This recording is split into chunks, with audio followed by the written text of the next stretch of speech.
What happens when the most charming man in the room is also the one with the most to hide?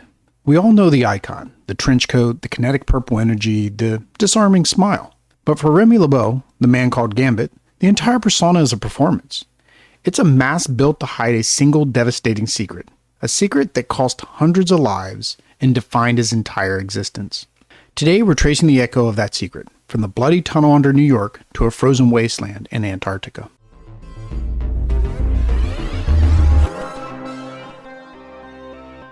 Hey everybody, and welcome back to Marvel Echoes Resonance. I'm your host, Will, and thank you for joining me. Today we're tackling an absolute icon. For anyone who grew up in the 90s like me, watching the X-Men the animated series, this guy was the X-Men. He was the breakout star, the ultimate anti-hero, the raging Cajun himself, well, Gambit. But here's the thing about Gambit, and it's a core echo of his entire story. The character we all met and loved was a lie. Not a lie to us, the readers, but a lie to the team. He was a man with a charming, fast-talking mask, and he was wearing it to cover up a wound so deep and dark he was terrified it would destroy him. To understand Gambit, you have to look at his origin in two parts.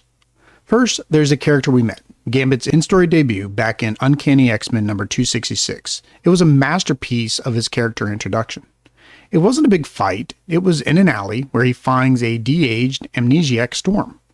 The powerful goddess leader of the X-Men was a helpless child, and this mysterious Cajun thief saved her. He protected her, they became partners, and when her memory returned, she vouched for him. This is what we call the Storm cosign. It was a brilliant move by writer Chris Claremont. It instantly legitimized Gambit. He wasn't some new guy, he was the guy who saved Storm. It established his competence and his morality. He was a rogue, sure, but he had a heart. And that's what makes his real origin, the part he was hiding, well, so devastating. Long before he met Storm, Remy LeBeau was a pawn. He was born in New Orleans with burning red eyes, a sign of Le Diablo Blanc, the White Devil. He was kidnapped by the Thieves Guild and raised by their leader, not as a son, but as a tool. He was the prophesied child who would unite the Thieves Guild and their rivals, the Assassins. Think about that. From his first breath, Remy's life was not his own. He had zero agency. His entire childhood, his arranged marriage to the assassin Belladonna, it was all dictated by other people's plans. His fast-talking and individualist persona, well, that's not him. That is a reaction. It's a mask he built so he could feel some sense of control over his life. And that desperation for control, that is what led to his greatest sin. See, Remy's mutant power, charging objects with kinetic energy, was flaring out of control. He was a ticking time bomb, afraid he was going to literally vibrate himself apart once again. He had no agency, even over his own body. So desperate, he went to the one man he had heard that could help mutants with their powers, Mister Sinister. Sinister, of course, helped him. He performed a procedure to nerf Gambit's powers, bringing them down to a manageable level. Remy finally had control, but it came at a price. Sinister now owned him, and eventually he called in that marker. Sinister tasked Gambit with a simple job. Assemble a team of mercenaries, the Marauders. Gambit, the master thief, was the only one who could do it. He was their guide. He led them to the Murloc tunnels under New York City, believing it was a simple recon mission. It's like the dark side of Ocean's 11. Gambit is Danny Ocean. He gets the team together. He thinks they're just here to scout the casino. Well, and then the backer, Sinister, orders the team to burn the casino to the ground with everyone still inside. That was the Mutant Massacre. A horrified Gambit was unable to stop the slaughter. He was the one man against a team of killers he had brought to their doorstep.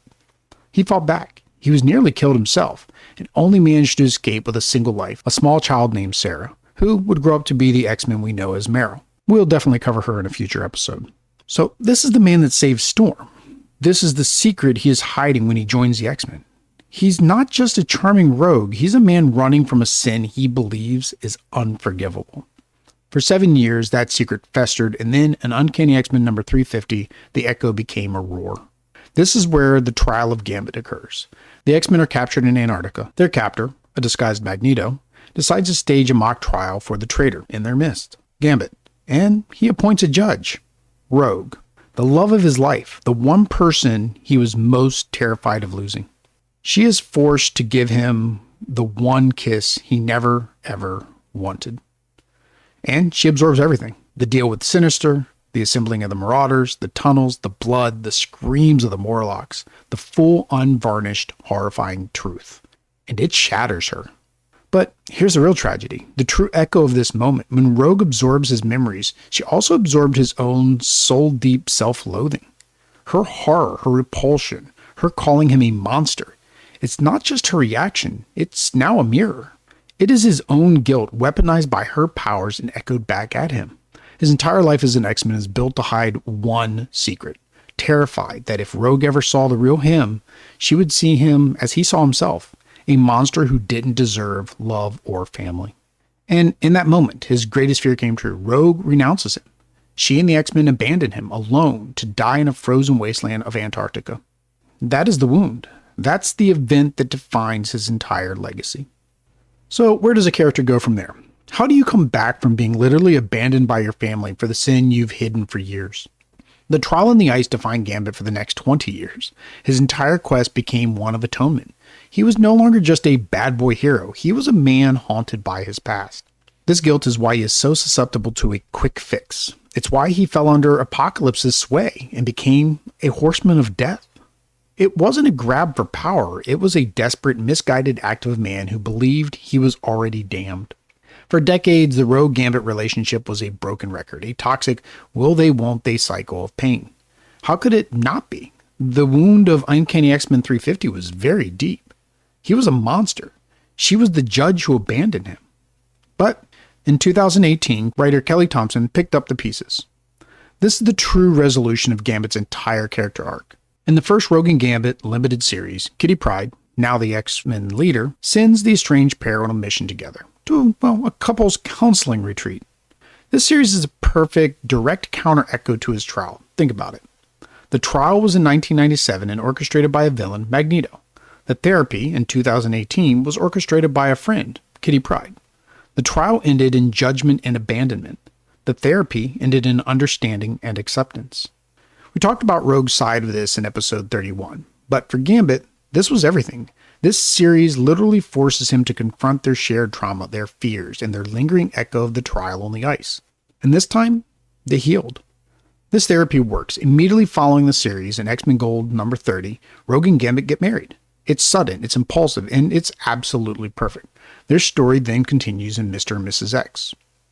This is the final beautiful ripple of his story. His marriage to Rogue isn't just a wedding, it's a verdict. It is proof that redemption is possible.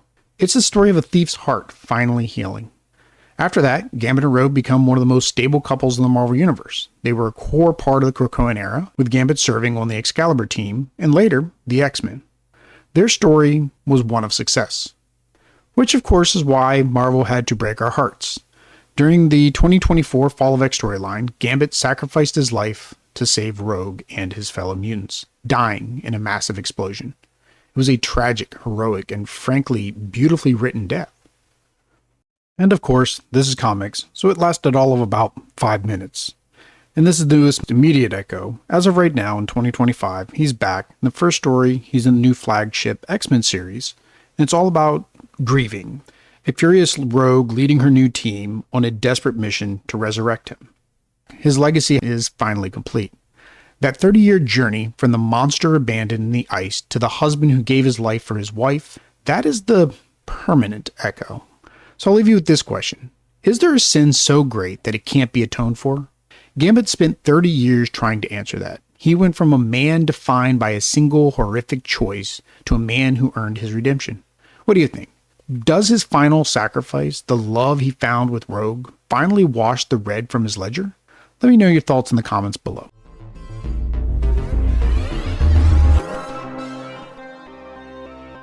Thanks for listening to this episode of Marvel Echoes Resonance. If you enjoyed this deep dive, make sure you subscribe or follow so you don't miss any of our future episodes.